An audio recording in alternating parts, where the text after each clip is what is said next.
Oke, Assalamualaikum warahmatullahi wabarakatuh. Selamat datang kembali di channel Nabla Education. Ya, pada video kali ini kita akan bahas soal Max ya, bagian fisik yang tahun 2019 ya. Ini adalah untuk yang undergraduate. Oke, langsung saja kita lihat soalnya. A half sphere of radius r is fixed to a horizontal floor ya. Jadi ini ada setengah bola ya, half sphere atau hemisphere itu terletak pada lantai yang datar. The inner surface of the sphere is smooth. Jadi bagian dalamnya itu licin ya. Kemudian a small ball of mass m is at the bottom point P of the sphere and is given an initial velocity v as in figure 1. Nah, ini ada bola kecil yang terletak di bawah sini dan dia diberi kecepatan awal v. Kemudian the initial velocity v is sufficiently large so that the small ball reach the point Q at height r. Nah, ini berarti kecepatan v-nya ini cukup besar sehingga bisa menaikkan bola kecil ini sampai di titik Q di sini. Kemudian pertanyaannya adalah find the magnitude of the normal force exerted by the sphere on the small ball when the ball pass through the point Q. Yang diminta adalah gaya normal yang bekerja pada saat bola kecil ini sampai di titik Q di sini. Kemudian kita diminta untuk menggunakan gravitasinya G ya. The acceleration due to gravity is denoted as G.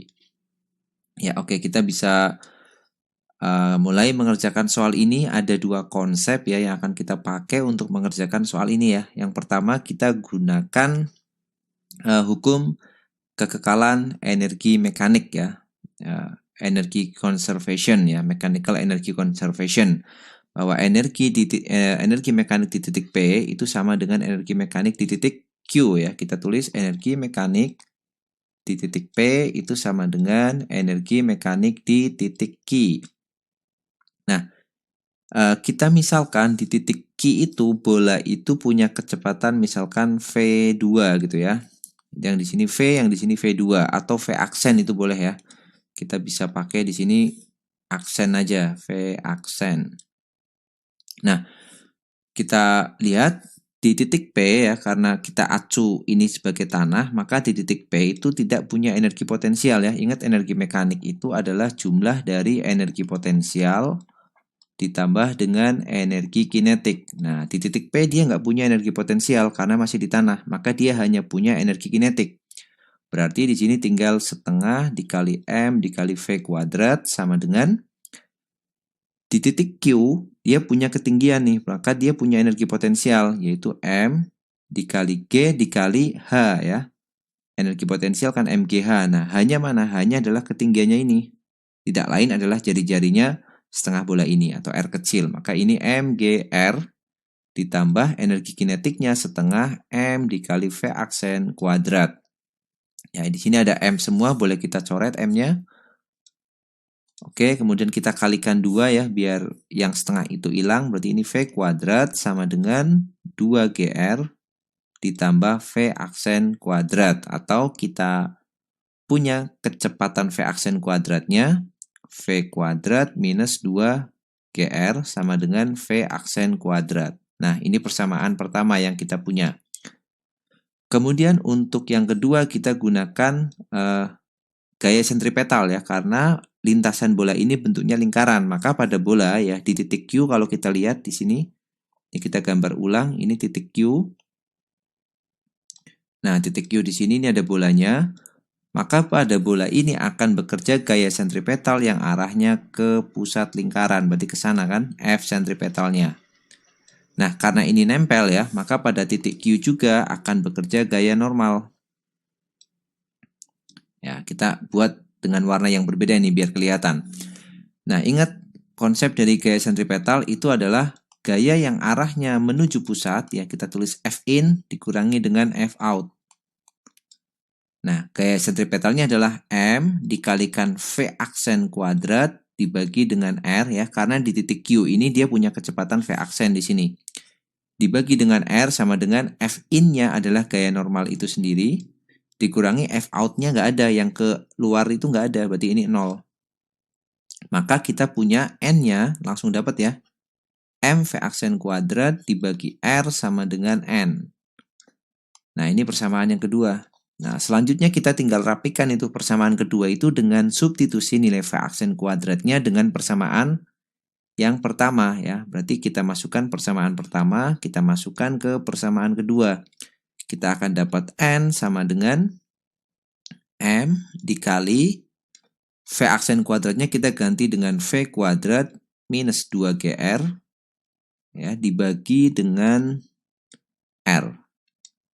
Maka kita dapat ya, kita kalikan M-nya masing-masing jadi MV kuadrat dikurangi 2MGR dibagi dengan R.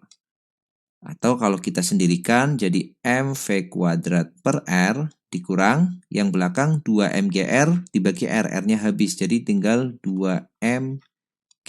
Nah, kita dapat persamaan untuk gaya normalnya. MV kuadrat minus 2MG.